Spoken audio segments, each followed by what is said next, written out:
Bom, na nossa segunda parte da quarta aula, eu falei para vocês sobre ciência da religião e encerrei com vocês dizendo que a ciência da religião ela estuda tanto as religiões como a experiência religiosa. Então, são dois pontos de alvo, de objetivo da ciência da religião. E essa experiência religiosa, que pode ser de Deus, mas não enquanto é de Deus. Porque quando é enquanto é de Deus, então, ou seja, já é a teologia. Né? A teologia ela vai mudar o olhar, pois ela se atém ao experimento divino, que é um sentido radical e absoluto. Enquanto a ciência da religião trabalha com os fenômenos prováveis e observáveis. Né? A experiência do divino, vivida pelo ser humano, é definida pela teologia com a experiência factual, né, de fatos. Né? Assuntos que nós podemos discutir, debater, né? É comum a outros, que é diferente da teologia, porque a teologia é algo do divino. Né? Então, ou seja, a experiência vivida pelo ser humano com o divino é definida pela teologia como experiência factual, e que pertence a todos os fiéis. Os místicos tematizam e trabalham em grau eminente. Né? O interessante que o Feuerbach ele vai dizer que Deus é uma ideia, né? E o homem é que tem ideia. Então esse fato parte do homem. Só que a experiência do ser humano com o divino, ele vai na contramão dessa formação de Feuerbach. Aí você vai dizer, mas como assim? Porque não é o ser humano que projeta fora de si uma experiência significativa. E aí ele chama isso de divino, ou de Deus, ou de ser, ou de criador. Não, não é isso. Mas é Deus que precede toda a experiência humana. Como ser que cria e o chama a uma vida de amizade e se deixa experimentar enquanto realidade fundante. Então, ou seja, na realidade, parte da parte de Deus, essa construção de experiência entre Deus e o homem. Então, o homem vai se revelar a Deus, a teologia vai tratar esse assunto. É o homem que se revela a Deus. Quando vemos em Jesus, né, quando olhamos para Cristo, nós enxergamos o Deus encarnado. E quando, conforme Paulo escreveu, assim como ele nós veremos, no dia que nós olharmos para Deus, nós vamos ver o Cristo divino. São duas concepções que acaba contrapondo a essa visão, esta afirmação de Feuerbach. Né? E aí acontece, a teologia ela vai elaborar teoricamente essa experiência. Então, bem falado, ó, teoria. Por que teoria? Porque ela é embasada em cima dessa experiência entre Deus e o homem. É Deus chamando o homem para construir um relacionamento de amizade. Né? E aí, como ela é teoricamente essa experiência de Deus como um horizonte maior, né? Então você acaba conhecendo, você acaba se relacionando, você acaba descobrindo toda a realidade humana.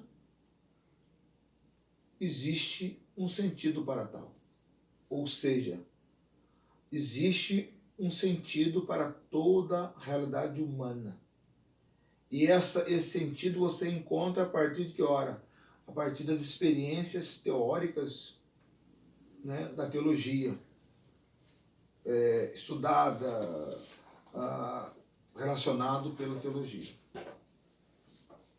É interessante que quando nós analisamos a ideia de Feuerbach, o que acontece? Quando ele fala que Deus é uma ideia, quem tem ideia é o homem, então o homem passa, Deus passa, o divino passa a ser uma criação do ser humano, da sua ideia.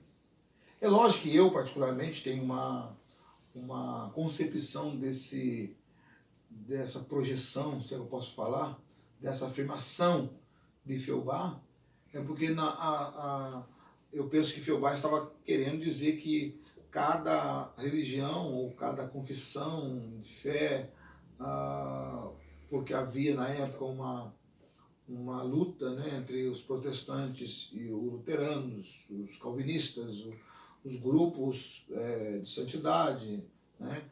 Você vai ver os irmãos Lollardos, você vai ver os quakers e assim por diante, você vai ver os huguenotes, né, ou os pietistas. E então você vai descobrir que cada um apresentava essa experiência com o divino diferente. Então eu penso que Feuerbach estava fazendo uma crítica quando ele diz que Deus é uma ideia e quem tem ideia é o ser humano. Então Deus é uma criação do ser humano.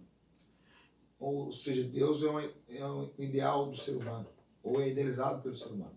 Então eu penso que na realidade que Feuerbach estava fazendo uma crítica a essas disputas dos grupos maiores, né, oprimindo os grupos menores. E aí ele vai dizer, então, eu penso que ele quis transferir essa questão de que os grupos idealizaram Cristo, cada um idealizou um Cristo para si. Nós vemos isso hoje, no século XXI, na pós-modernidade, vários grupos idealizando um Cristo. Vemos há pouco tempo, no Carnaval, os atores dizendo, né, o Deus da rua, o Deus andarilho, o Deus negro, o Deus feminino, Jesus negro, Jesus mendigo, Jesus... então, cada um tentou mostrar um Cristo de acordo com a sua ilha, com a sua vida, com o seu grupo, com a sua comunidade. Mas, na realidade, nós temos um parâmetro que é a Escritura, e aonde a teologia vai explicar realmente essa experiência que é elaborada a partir de teorias, né? Então, não é o ser humano que projeta fora de si a experiência significativa, segundo o Murat e Libani, e a chama de Deus, mas é Deus que precede toda a experiência humana como ser que o cria e o chama para uma vida de amizade e se deixa experimentar. Então Deus autoriza, Deus deixa você experimentar dele, né? E essa experiência tão significativa, tão importante,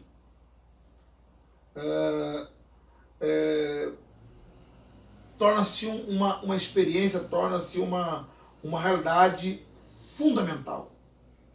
O Murat chama de fundante, ou seja, de fundamento. Então você agora tem uma base para falar de Deus.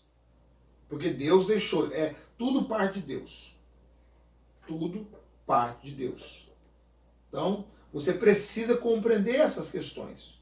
A teologia, então, ela elabora teoricamente a tal experiência de Deus como um horizonte maior. E nele toda a realidade humana encontra sentido. Tá? E vai mais longe. Esse Deus se revela como criador e libertador de um povo.